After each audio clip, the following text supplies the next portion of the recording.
Welcome again, students.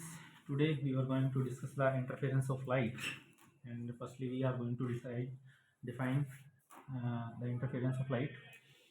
It is defined as when two light waves of the same frequency and having zero or constant phase difference traveling in the same direction superpose on each other, the intensity in the region of superposition gets redistributed, and this phenomena is known as the interference of light. Means to say अगर हमारे पास दो light waves हैं और वो उनकी frequency same है और उनके बीच में जो फेज डिफरेंस है या तो वो हमारे पास क्या होना चाहिए, ज़ीरो होना चाहिए या फिर एक कांस्टेंट फेज डिफरेंस होना चाहिए, और वो दोनों लाइट वेव्स क्या कर रही हैं, एक ही डायरेक्शन के अंदर अगर ट्रेवल कर रही हैं और वो क्या करती हैं, सुपरपोज करती हैं एक दूसरे के ऊपर, तो जहाँ पर वो सुपरपोज हो रही हैं एक दूसरे पर, वहाँ उस रीजन के अंदर लाइट की इंटेंसिटी क्या हो जाती है, दोबारा से डिस्ट्रीब्यूट हो जाती है, रीडिस्ट्रीब्यूट हो जाती है, और इसी फिनोमेना को हम क्या बोलते हैं, इंटरफेरेंस ऑफ लाइट बोलते हैं। और इसकी वजह से क्या होगा कि आपका अल्टरनेट डार्क और ब्राइट फ्रिंजेस बनेंगे। और आइए अब समझते हैं कि ये फॉर्मेशन कैसे रहेगा। हमारे पास यंग्स नाम से साइंटिस्ट हुए हैं, उन्होंने एक एक्सपेरिमेंट परफॉर्म किया था जिसे हम बोलते हैं YDSC या फिर यंग्स डबल स्लिट एक्सपेरिमेंट। सबसे पहले हम उसके एक्सपेरिमेंटल सेटअप को समझेंगे और उसके बाद में देखेंगे कि किस तरह से आपका अल्टरनेट डार्क और ब्राइट फ्रिंजेस बनते हैं। YDSC और Young's double slit experiment.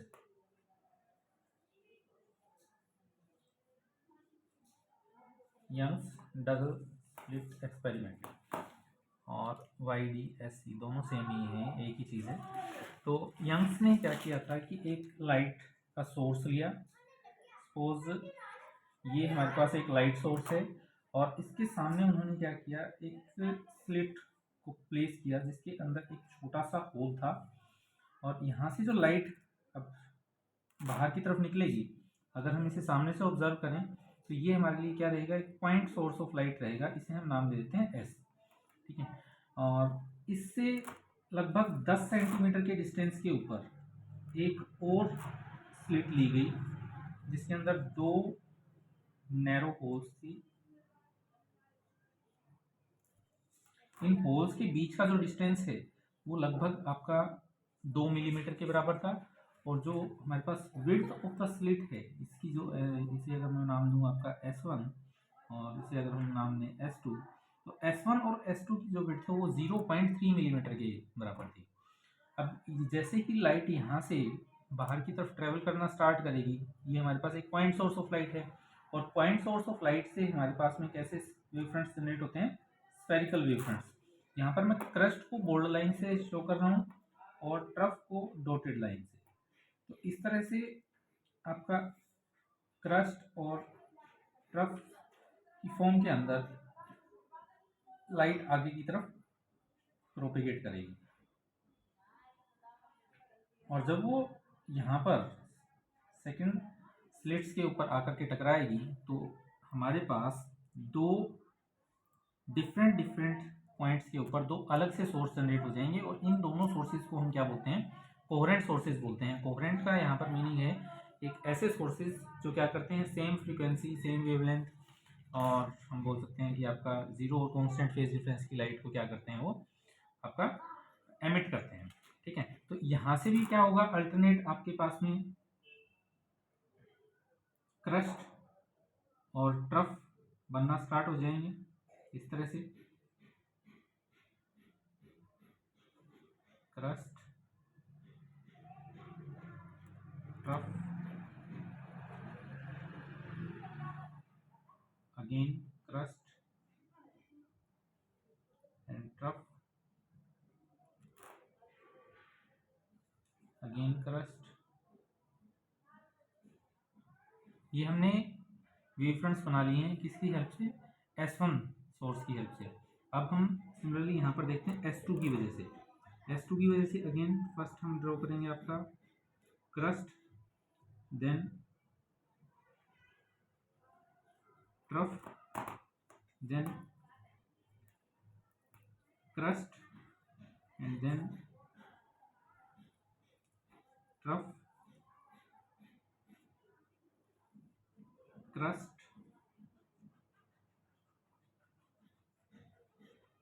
Trough and crust.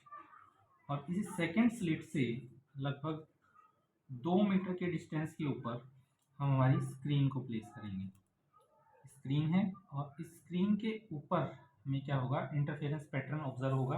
अब ये इंटरफेरेंस होगा कैसे, अब यहाँ पर अगर हम देखें तो S1 और S2 से जो हमारे पास में वेव फ्रंट्स जनरेट हुए हैं, यहाँ पर चेक करें हम तो यहाँ इस पॉइंट के ऊपर क्या है, ट्रफ के ऊपर ट्रफ फॉल कर रहा है, क्रस्ट के ऊपर क्रस्ट फॉल कर रहा है, ट्रफ के ऊपर ट्रफ, अगेन क्रस्ट के ऊपर क्रस्ट। अब इस रीजन के अंदर लाइट की इंटेंसिटी क्या होगी, रीडिस्ट्रीब्यूट होगी, और जिसकी वजह से हमें स्क्रीन के ऊपर एक बैंड मिलेगा और उस बैंड की जो इंटेंसिटी रहेगी वो मैक्सिमम इंटेंसिटी होगी। इट मीन्स हमारे पास यहाँ पर कैसा बैंड बन जाएगा, ब्राइट बैंड बनेगा, क्योंकि यहाँ पर लाइट की इंटेंसिटी क्या है, मैक्सिमम है।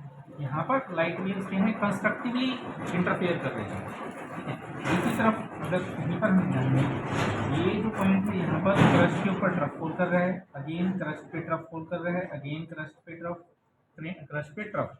अब इस रीजन के अंदर लाइट की इंटेंसिटी फिर से रीडिस्ट्रीब्यूट होगी और इसकी वजह से हमें स्क्रीन के ऊपर एक और फ्रिंज देखने को मिलेगा जो पूरी तरह से क्या रहेगा, आपका डार्क रहेगा, क्योंकि यहाँ पर जो लाइट वेव्स हैं वो डिस्ट्रक्टिवली इंटरफेयर कर रही हैं, जिसकी वजह से लाइट की जो इंटेंसिटी है वो मिनिमम हो गई है, लाइट की इंटेंसिटी मिनिमम हो गई है, डार्क फ्रिंज बनेगा यहाँ। नेक्स्ट अगर हम देखें, क्रस्ट पे क्रस्ट है, ट्रफ पे ट्रफ है, और यहाँ पर ये क्रस्ट पे क्रस्ट है और इधर ट्रफ पे ट्रफ है, इन्हें ज्वाइन करें तो अगेन हमारे पास स्क्रीन पर एक और फ्रिंज हमें ऑब्जर्व होगा, यहाँ पर लाइट की इंटेंसिटी क्या है, मैक्सिमम है, तो ये कैसा फ्रिंज रहेगा, ब्राइट। सिमिलरली यहाँ क्रस्ट पे ट्रफ, क्रस्ट पे ट्रफ, क्रस्ट पे ट्रफ, यहाँ पर फिर से आपका डार्क बैंड बन जाएगा। इस तरह से अल्टरनेटिवली हमारे पास डार्क और ब्राइट बैंड बनते चले जाएंगे, ठीक है। और भी हम ड्रॉ कर सकते हैं, ये आपका क्रस्ट पे क्रस्ट है, ट्रफ पे ट्रफ है, क्रस्ट पे क्रस्ट है, यहाँ पर आपका ब्राइट बैंड बन जाएगा।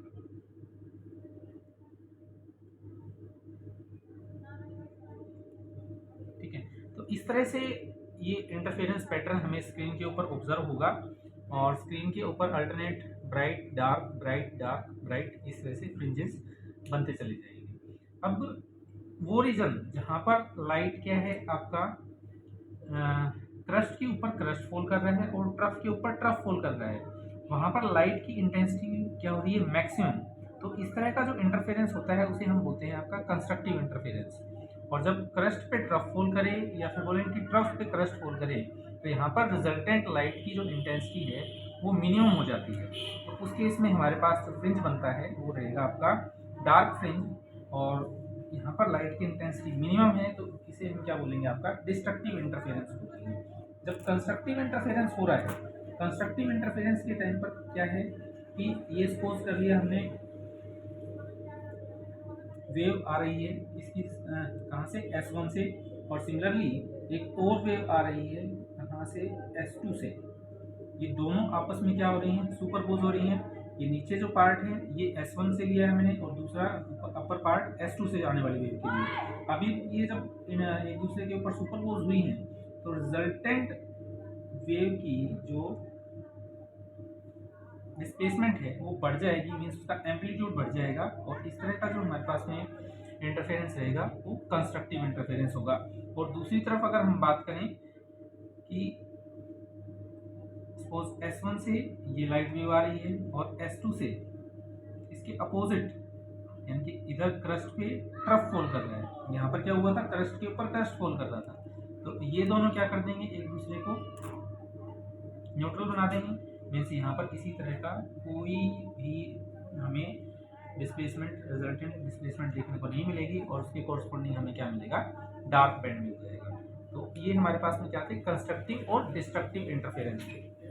अब हम कंडीशन फाइंड आउट करेंगे कंस्ट्रक्टिव और डिस्ट्रक्टिव इंटरफेरेंस के लिए। तो हमने एक्सपेरिमेंटली ऑब्जर्व किया कि जब ये इंटरफेरेंस हो रहा है तो रिजल्टेंट वेव की जो इंटेंसिटी है, वो इंटेंसिटी के लिए हमें एक्सप्रेशन ऑब्जर्व हुआ कि जो रिजल्टेंट वेव की इंटेंसिटी रहेगी वो रहती है इसके equal I is equals to I1 plus I2 plus 2 square root of I1 I2 cos of phi के इक्वल। अब ये I1 और I2 यहाँ पर रिप्रेजेंट कर रही हैं इंटरफेयरिंग लाइट्स की इंटेंसिटी को, I हमें रिप्रेजेंट कर रहा है आफ्टर इंटरफेरेंस जो लाइट मिल रही है उसकी इंटेंसिटी को।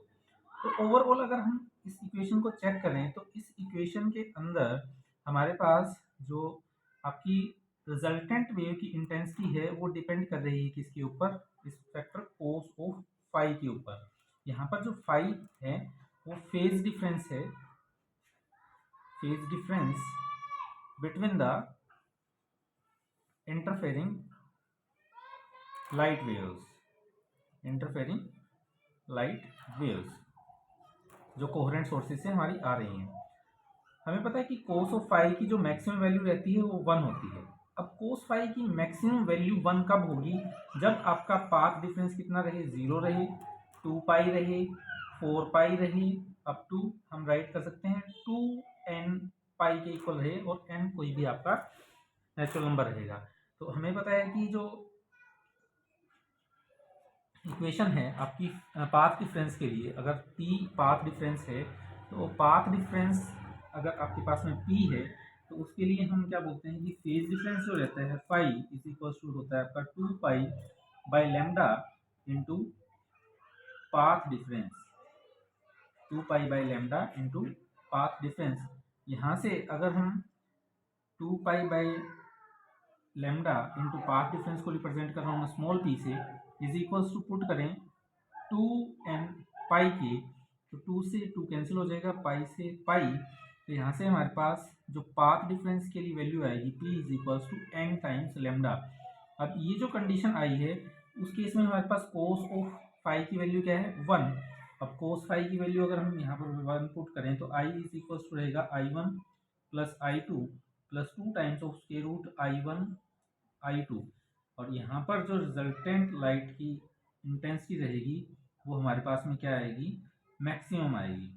तो इसको हम राइट कर सकते हैं I1 प्लस I2 के स्क्वायर रूट का होल स्क्वायर। ठीक है, यहाँ पर लाइट की इंटेंसिटी क्या आ रही है, मैक्सिमम आ रही है। तो लाइट की इंटेंसिटी जब मैक्सिमम है तो उस केस में हमारे पास में किस तरह का इंटरफेरेंस हुआ था, कंस्ट्रक्टिव। तो कंस्ट्रक्टिव इंटरफेरेंस के लिए हमारे पास पाथ डिफरेंस की कंडीशन आ गई कि p इज इक्वल टू रहेगा n लैम्डा के। सिमिलरली हम फाइंड आउट कर सकते हैं डिस्ट्रक्टिव इंटरफेरेंस के लिए। अब डिस्ट्रक्टिव इंटरफेरेंस के अंदर पहले हमने कंस्ट्रक्टिव के लिए क्या किया कि जो कोस ऑफ फाई की मैक्सिमम वैल्यू हम लेकर के चले। अब क्या करेंगे, कोस ऑफ फाई की मिनिमम वैल्यू लेंगे, और कोस ऑफ फाई की जो मिनिमम वैल्यू रहती है वो -1 के इक्वल होती है। Cos of phi is equals to -1 क्या है, मिनिमम वैल्यू। अब मिनिमम वैल्यू कब होगी, जब फाई कितना रहेगा आपका, या तो पाई रहे, या फिर 3 पाई के इक्वल हो, या फिर 5 पाई के इक्वल हो। अब 2 हम राइट कर सकते हैं इसको 2n minus 1 pi by 2, 2n minus 1 pi by 2। अब n की वैल्यूज अगर हम यहाँ पर सपोज 1 पुट करें तो 1 पुट करने के बाद में हमारे पास में जो रिजल्ट रहेगा 2n pi by 2, 2n minus 1 पाई के इक्वल रहेगा ये।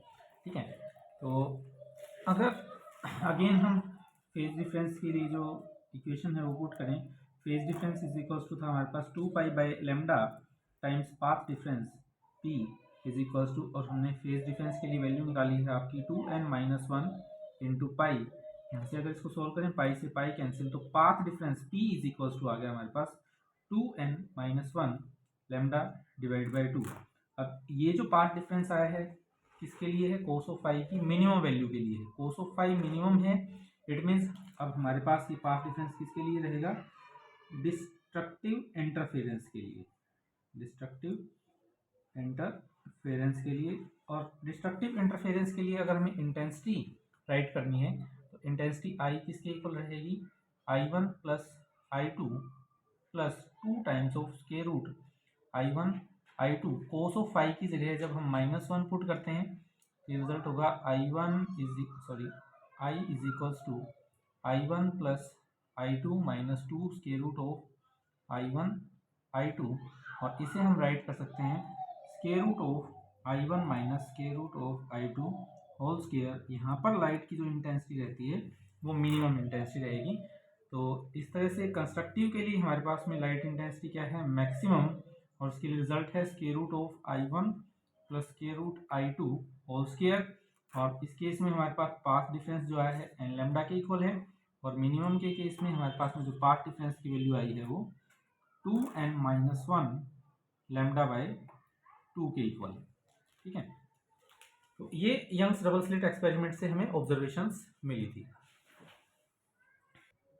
अब हम बात करेंगे आपका फ्रिंज विड्थ के बारे में। फ्रिंज विड्थ सबसे पहले डिफाइन कर देते हैं, होता क्या है fringe width. Fringe width means fringe की जो विड्थ है, जो हमें YDSC के अंदर अल्टरनेटिव डार्क और ब्राइट फ्रिंजेस मिल रहे हैं, मीन्स जो डार्क और ब्राइट पैटर्न हमें मिले हैं उनकी विड्थ क्या रहेगी। यंग्स डबल स्लिट एक्सपेरिमेंट में हमने ऑब्जर्व किया कि आपके अल्टरनेट ब्राइट और डार्क फ्रिंजेस मिल रहे थे। इस तरह से हमें एक पैटर्न ऑब्जर्व होगा जिसमें एक के बाद एक में फ्रिंज मिलते चले जाएंगे। इस तरह से सपोज ये डार्क फ्रिंज है, ये डार्क, उसके बाद ये ब्राइट हो गया, ये अगेन आपका डार्क, ये bright, again dark, bright, again dark और ब्राइट, ये फ्रिंजेस हमें मिले थे। तो अब यहाँ पर हम बात कर रहे हैं एक फ्रिंज की विड्थ की। अब एक फ्रिंज की विड्थ क्या रहेगी, ये रहेगा आपका, it is the separation between two successive dark और ब्राइट फ्रिंजेस। लगातार दो डार्क, ये हमने सपोज ये हमारा फर्स्ट डार्क फ्रिंज है और ये सेकंड डार्क फ्रिंज है। फर्स्ट और सेकंड डार्क फ्रिंज के बीच का जो सेपरेशन रहेगा वही हमारे पास क्या रहेगी, फ्रिंज विड्थ हो जाएगी। अगर हम डार्क फ्रिंजेस के बीच का सेपरेशन देख रहे हैं तो वो ब्राइट फ्रिंज की विड्थ आएगी, और अगर हम दो ब्राइट फ्रिंजेस के बीच का सेपरेशन देख रहे हैं तो वो हमारे पास में क्या आएगा, डार्क फ्रिंज की विड्थ आ जाएगी।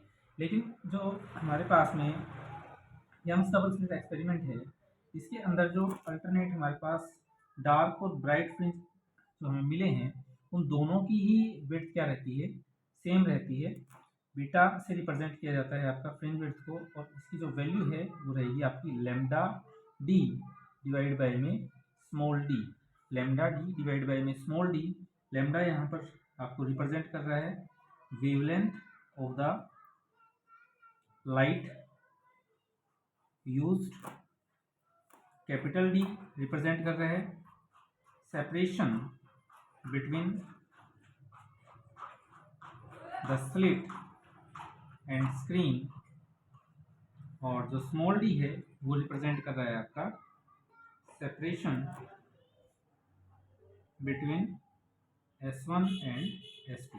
S1 और S2 के बीच का जो सेपरेशन था वो मैंने बताया था कि अप्रोक्सीमेटली आपका 2 मिलीमीटर के इक्वल था, और जो कैपिटल डी के बारे में हम बात कर रहे हैं, कैपिटल डी लगभग 2 मीटर के बराबर था, और S से आपका जो सेकंड स्क्रीन थी वो लगभग 10 सेंटीमीटर के डिस्टेंस के ऊपर थी। ठीक है, तो ये अल्टरनेटिवली डार्क और ब्राइट फ्रिंजेस जो बनेंगे वो इक्वल ब्राइटनेस और इक्वल डार्कनेस के बनेंगे। इंटेंसिटी जो रहेगी यहाँ पर फ्रिंजेस की वो सेम रहेगी, इंटेंसिटी में कोई डिफरेंस नहीं आएगा। जितनी इंटेंसिटी पहले डार्क फ्रिंज की है उतनी ही सेकंड की भी रहेगी, उतनी ही थर्ड डार्क फ्रिंज की भी रहेगी। तो अगर यहाँ पर हम इंटेंसिटी डिस्ट्रीब्यूशन कर्व के बारे में अगर हम बात करें तो इंटेंसिटी डिस्ट्रीब्यूशन कर्व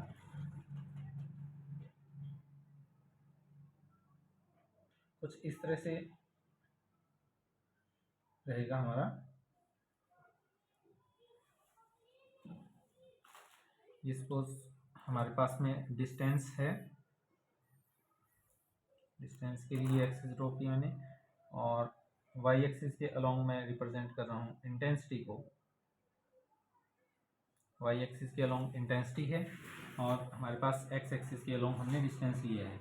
ये पॉइंट है ओ पॉइंट है हमारा सेंट्रल ब्राइट फ्रिंज के लिए। कोई भी एक हमने ब्राइट फ्रिंज कंसीडर कर लिया है, जिसे सेंट्रल ब्राइट फ्रिंज बोल दिया हमने। अब सेंट्रल ब्राइट फ्रिंज के इस तरफ भी हमारे पास फ्रिंजेस रहेंगे और दूसरी तरफ भी फ्रिंजेस रहेंगे। जो हमारे पास में सेंट्रल फ्रिंज है और उसकी इंटेंसिटी है आपके पास में आई मैक्सिमम से मैं रिप्रेजेंट कर रहा हूँ, क्योंकि जो ब्राइट फ्रिंज होगा उसकी इंटेंसिटी मैक्सिमम रहेगी और जो आपके पास में डार्क फ्रिंज होगा उसकी इंटेंसिटी क्या रहेगी, मिनिमम। तो यहाँ से यहाँ पर हमारे पास में इंटेंसिटी क्या हो जाएगी, मिनिमम। इस पॉइंट पर आकर के मिनिमम इंटेंसिटी हो गई, मीन्स ज़ीरो ही हो गई है। उसके बाद में फिर से इंटेंसिटी सेम, फिर से down, up and down. Similarly on this side also, यहाँ पर भी हमारे पास क्या रहेंगे, अल्टरनेटिवली इस तरह से आपको पैटर्न मिलेगा। ये पैटर्न हमें क्या बता रहा है कि जितने भी आपके पास में ब्राइट फ्रिंजेस हैं उन सभी की इंटेंसिटी क्या है, सेम है, और नीचे जितने भी हमें डार्क फ्रिंजेस मिले हैं उन सभी की इंटेंसिटी भी क्या है, सेम है। अब यहाँ पर अगर हमें डार्क फ्रिंजेस के लिए पोजीशन नोट डाउन करूँ तो पहला डार्क फ्रिंज आपका बनेगा D lambda divide by 2d के ऊपर, ये रहेगा आपका 3d lambda divide by 2d। Similarly इस तरफ रहेगा minus of D lambda divide by 2d, ये minus of 3d lambda divide by 2d।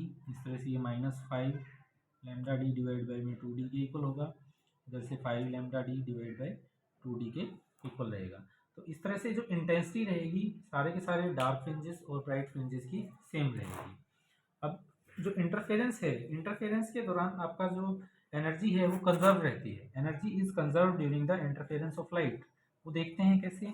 अगर हम ये प्रूव कर दें कि जो इंटेंसिटी थी बिफोर इंटरफेरेंस, लाइट की जो इंटेंसिटी है बिफोर इंटरफेरेंस, अगर वो ही इंटेंसिटी हमें क्या मिल जाए, आफ्टर इंटरफेरेंस मिल जाए, तो हम क्या बोलेंगे कि आपका जो एनर्जी है वो कंजर्व है।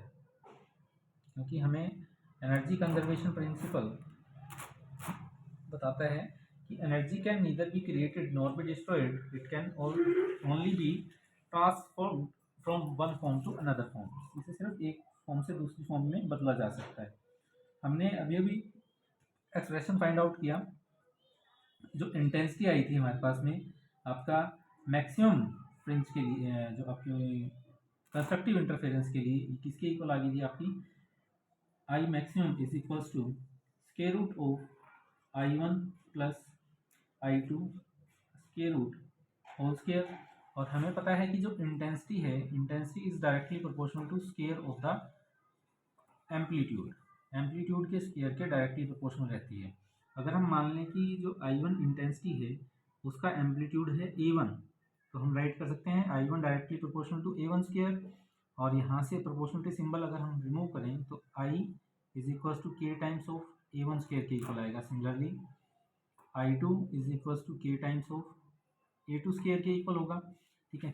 अब यही चीज़ अगर हम यहाँ पर यूज़ करें तो हमारे पास में जो I मैक्सिमम रहेगा वो किसके इक्वल होगा, K times of A1 plus A2 whole square. अब ये के स्क्वायर आएगा। अब के हमारे पास में प्रोपोर्शनलिटी कांस्टेंट है, इसे हम प्रोपोर्शनलिटी के अंदर ही राइट कर लेते हैं। तो I maximum is equal to रहेगा A1 plus A2 whole square के। सिमिलरली हम राइट कर सकते हैं आई मिनिमम, यानी कि जो डिस्ट्रक्टिव इंटरफेरेंस के बाद में हमें जो लाइट की इंटेंसिटी मिल रही है वो हो जाएगी आपकी A1 माइनस में A2 होल स्क्वायर। और अगर हम बात करें एवरेज इंटेंसिटी आफ्टर इंटरफेरेंस, वो किसके इक्वल रहेगी, यही आपकी डायरेक्टली प्रोपोर्शनल होगी इसकी maximum intensity I maximum plus में आई मिनिमम डिवाइड बाय 2। अब आई मैक्सिमम है आपका A1 plus A2 whole square plus I minimum है A1 minus A2 whole square divide by 2, और इसे अगर हम सॉल्व करें तो एवरेज इंटेंसिटी हमारे पास रहेगी आपकी ये डायरेक्टली प्रोपोर्शनल आएगी A1 स्क्वायर प्लस में A2 स्क्वायर। ये हमारे पास में लाइट की इंटेंसिटी मिल रही है आफ्टर इंटरफेरेंस। और बिफोर इंटरफेरेंस क्या थी, अगर हम बिफोर इंटरफेरेंस बात करें I इज इक्वल टू रहेगा I1 प्लस I2 के, और I1 की वैल्यू कितनी है, I1 is equal to K times of A1 square plus में ये रहेगा आपका K times of A2 square, और यहाँ से आपका K कॉमन है और अंदर रहेगा आपका A1 square plus A2 square, और इसे हम राइट कर सकते हैं I is directly proportional to A1 square plus A2 square. तो अगर इन दो रिजल्ट्स को हम चेक करें तो हमारे पास लाइट की जो इंटेंसिटी है before interference is equals to है intensity of light after interference. It means जो एनर्जी क्या रही है, कंजर्व रही है during the whole interference of light. तो ना तो एनर्जी कंस्ट्रक्ट हुई यहाँ पर और ना ही एनर्जी डिस्ट्रॉय हुई है। ठीक है, तो ओके स्टूडेंट्स, तो आज के लिए बस इतना ही। Thank you, have a nice day.